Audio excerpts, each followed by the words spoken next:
Dear students, today we are going to develop a inverter in simulation file in MATLAB Simulink. So first we will open MATLAB. Here I am using MATLAB 2016A.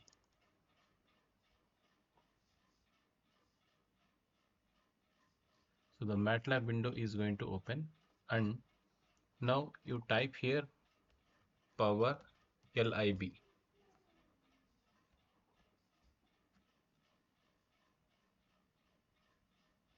Then a library is going to open where you are going to get all the necessary tools, and here you can observe one icon. So just click on that one. This is a library browser. So here you can able to get all the tools. Now we will try to develop a Simulink model of inverter. So we are going to develop a inverter of bipolar as well as a unipolar.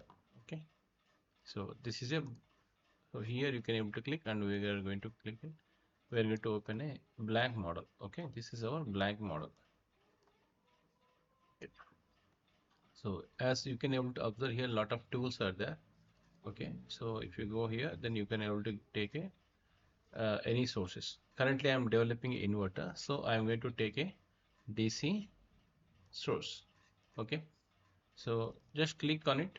You can see here amplitude. Okay, you can able to set the amplitude. In generally, for a single phase 230 volts, we are going to set a voltage of 400 volts. Okay, so let us say, suppose we will try to develop a 230 volts. Okay, so I am giving a amplitude of 400 volts. Okay, fine.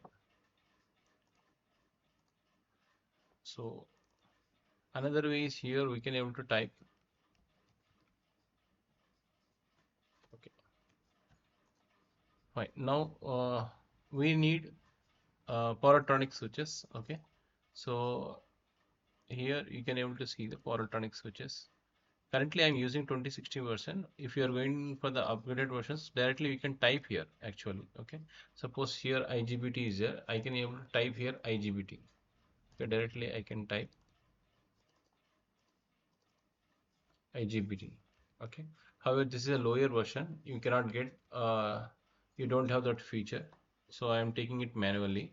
So while choosing the switches, you try to choose the switches which is having a parallel diode. Okay, anti-parallel diode should be there. Okay, so now to rotate this one, just press Control R. Okay, press Control R. Otherwise, you can able to click on the right click and you can able to rotate. Okay, here rotate is there. Rotate clockwise and counterclockwise. Okay, fine. Now this is your switches. Now I want to name this switch. Just edit this one itself. Okay, so I am giving a switch name as S1. Okay, now here I am trying to develop a single phase inverter. Okay, so 2, 3 and 4. Generally we are going to follow this kind of format. Okay, like odd switches are on the top and the even switches are the lower, and in generally if you are, this is S1 plus 3, that is S4, and here S3 plus 3, that is S6. However, only 4 switches are there. 6 minus 4 is equal to 2, so I am making it as S2. So this actually make easy for us to remember, and for switching also, for switching pattern it will be easy for us to understand. Okay, so here I'm disabling the measurement block. As you can able to see, this was measurement block. Okay, so I'm just removing this measurement block. Currently I don't want to measure this. So in generally what's we can able to measure here is its voltage and current. Okay, switch voltage and current you can able to measure here. Okay, however, in case if you are developed your own number circuit and practical switch, if you want to implement, then you will be able to change the internal resistance or signal resistance here. Okay, so here I am going to connect. Okay, All my four switches are there because I am developing a single phase. Okay, so I am connecting these switches.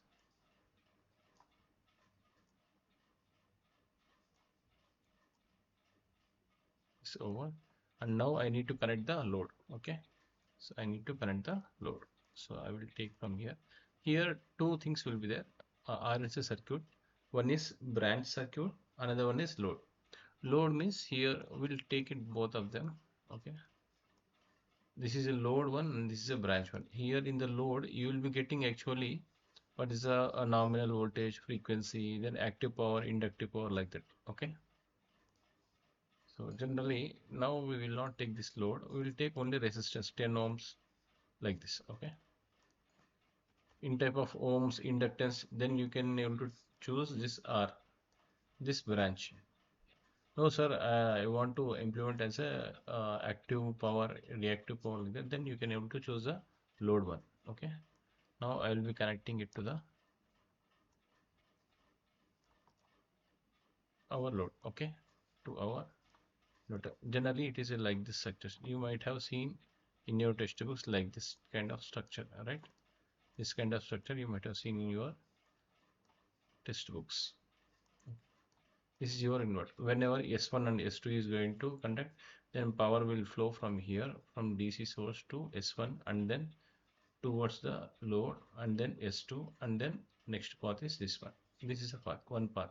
That is, say suppose this is a positive path, then now if in case if S3 and S4 are turned on, then power will flow like this, like this, like this, and then in this reverse direction now, okay, like this, power will flow. So this is how you are going to get the alternate signals. Okay,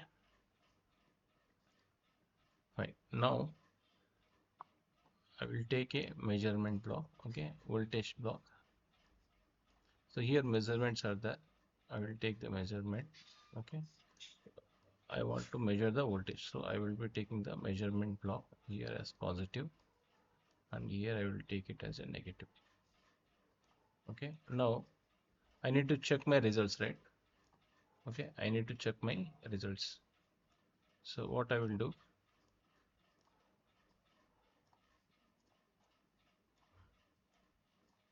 so I will use a scope. Okay, for scope, go to the commonly used, go to the library, then commonly used blocks, and then you can choose here scope.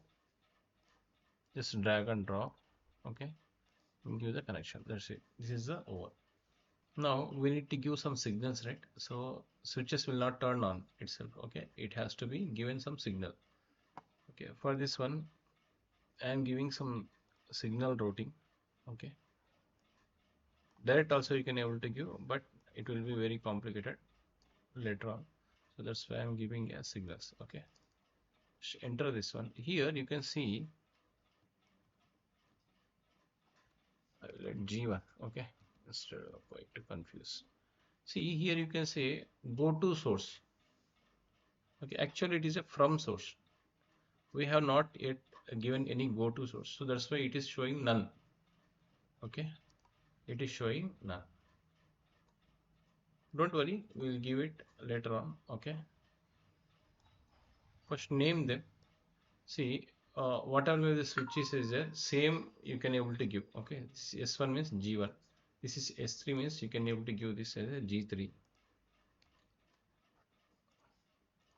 You can give any name, but uh, if you are going to follow a proper sequence, then it will be easy for you to track. Okay, apply. Okay, fine.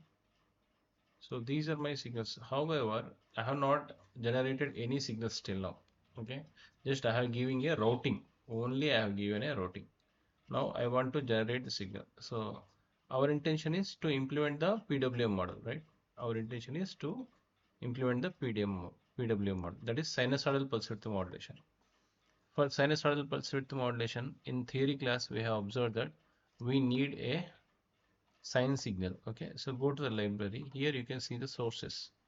So from sources, you can able to choose a sine wave, and we need a repeating sequence, right? So we are going to take a repeating sequence. Fine. Now I want to operate this inverter at 50 Hz frequency. Okay, so this will become my maximum amplitude, that is 1. If I'm going to change this from this, we have can able to change from 0 to 1.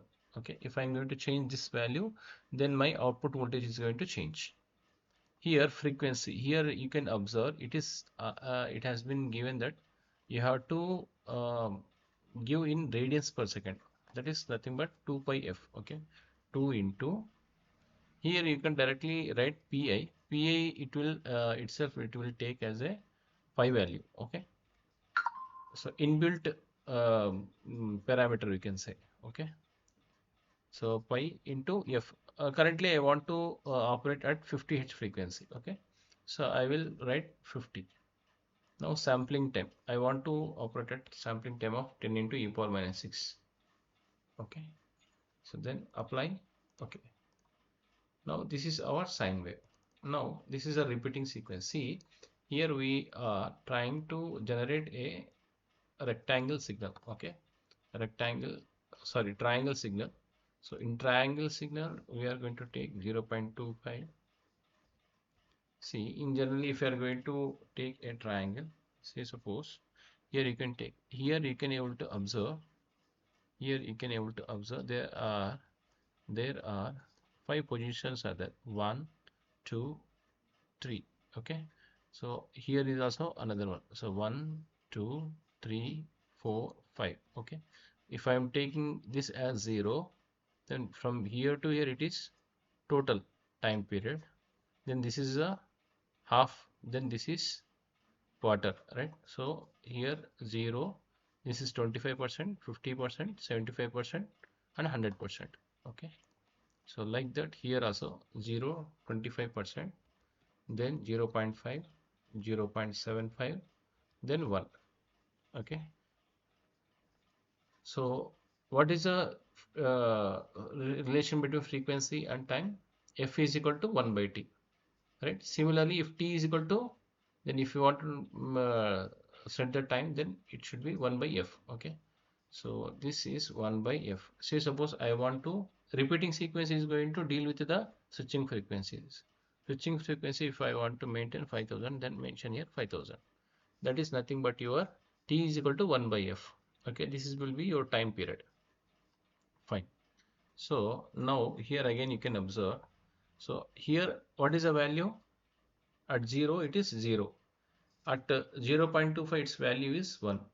At 0.5 it is 0. Again at 0.5 it is minus 1. Again at 1 it is 0. Same values we will mention here. That is at 0 it is 0. At 0.25 it is 1. And at 0.5 again it will come to 0. That is at half it is going to come at 0. Again at 0.75 it is, at 3 by 4 it is minus 1. So we will mention here minus 1, minus 1. Then at 1 again it is 0. That is a complete cycle. Again here it is 0. Okay, so we will mention here 0. Apply. You can change here the, now it is showing like this icon. As soon as I am going to apply here, it changes its icon. Okay, so it is starting from 0 to, I will try to zoom it.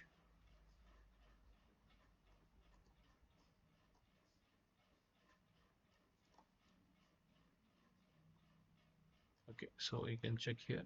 So the repeating sequence has changed. Okay, fine. So now we'll try to implement the bidirectional first. Okay, so go to the commonly used blocks, and you have to compare these two signals, right? So we will be using a relation operator. Okay, here we are going to compare them actually. Okay, we are going to compare them. That is, in case if sine is, this meaning is, if sine is greater than the repeating sequence, okay, then we are going to get a pulse. Okay, we are going to get a pulse. This pulse we want to give it to G1 and G2. Okay, that is, this is G1 and G2. Here you can observe that this is placed in a bracket. Okay, This is placed in a bracket. You can see here. Okay. So it means that it is a local one. If you open it, then this is a local one. Change it to the global and apply. So this will go out. You can observe here. So by this we can able to observe whether it is a global or local. Okay. Again, this one also you change it. Sir, what is the purpose, sir? Why it required? We'll see that one also. Okay. So these two signals is over now. But here you can see if S1 is turned on, it means that S4 should not be turned on. That is, these two signals are complementary signals. So whenever S1 G1 is on, that is S1 is on, S4 should be off. So we will use a NOT gate for this one. Okay. That is logical operator you take and up NOT. Okay. Okay. Fine. So here condition is when G1 is conducting, G2 has to conduct. Okay. It means G3 and G4 should not conduct. So we can write here G3 and G4. G3. Okay.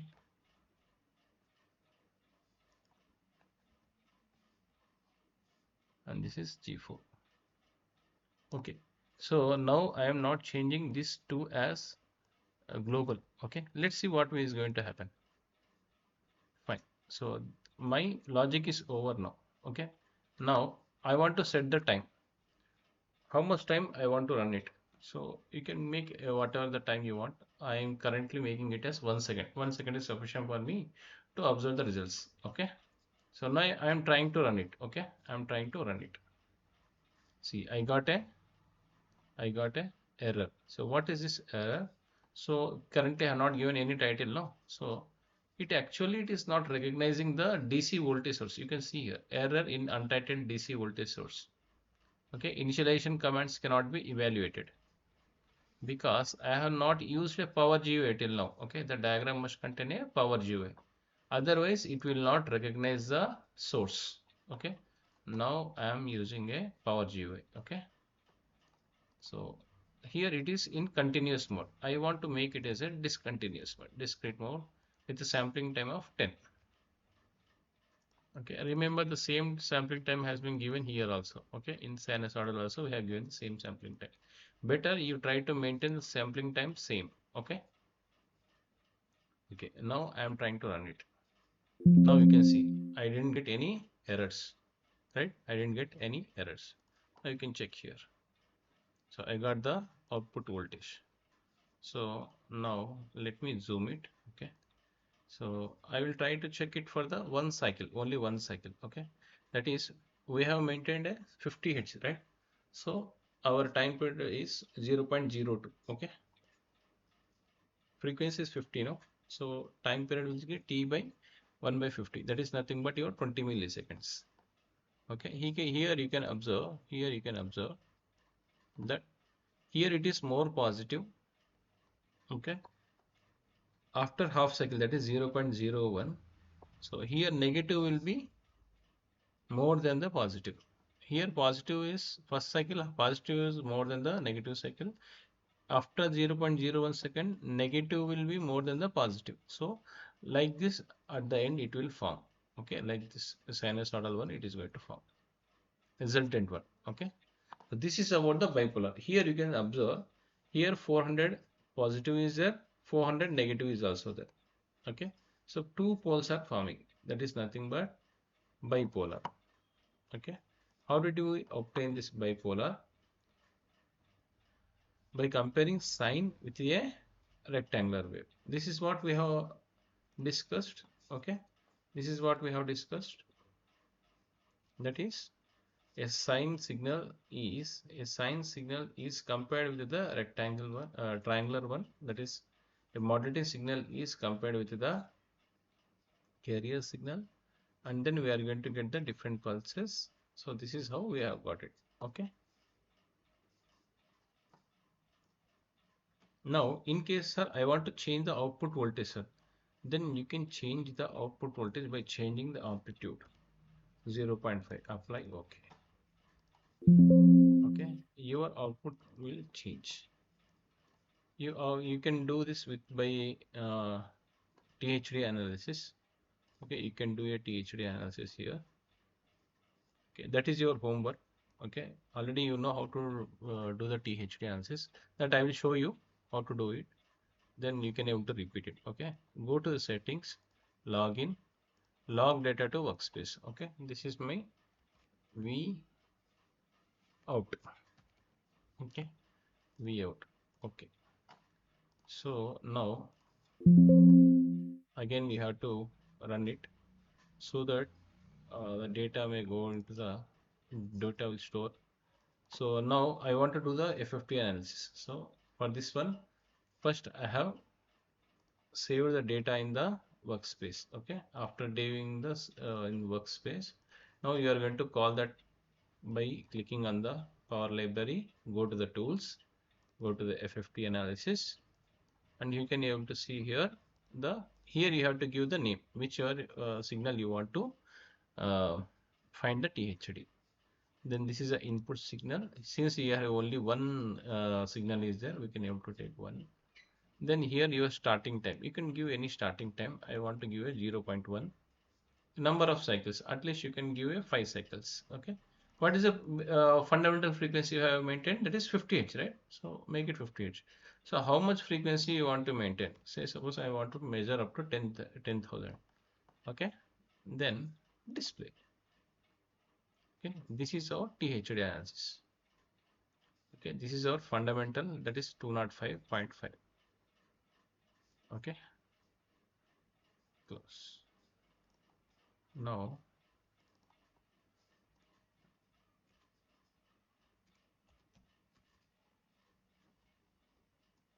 I'm changing the amplitude. Okay.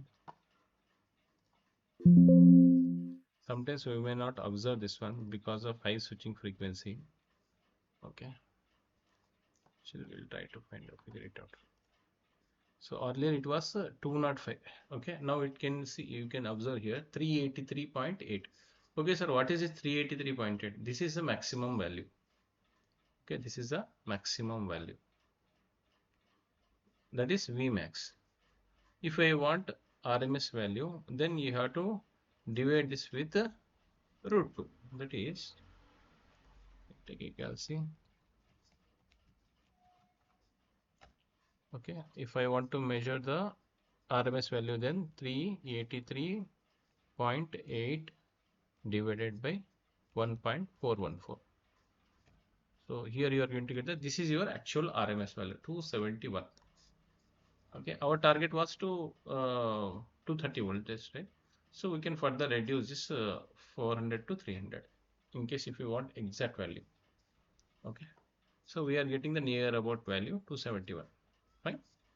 So this is how we can able to obtain. Now this is what actually what experiment till now we have done. That is we have tried to simulate a inverter. Okay, in bipolar we have developed a single phase one by using 4 switches. Okay, and then we have applied a sinusoidal pulse width modulation. Okay, and we have given try to maintain a frequency of 5000 kilohertz, and then we try to do a experiment, okay, by changing the amplitude from 1 to 0.5. Okay, we observe that the output voltage is changed. Okay, at the same time, in case if I want to change the frequency, that is fundamental frequency, then I can able to change the frequency from here. Okay, this is how we can able to obtain the bipolar. Now we will extend the same. Okay, okay, we'll it is becoming lengthy. We will close here. This is about the bipolar. Next video we will see the unipolar. Okay.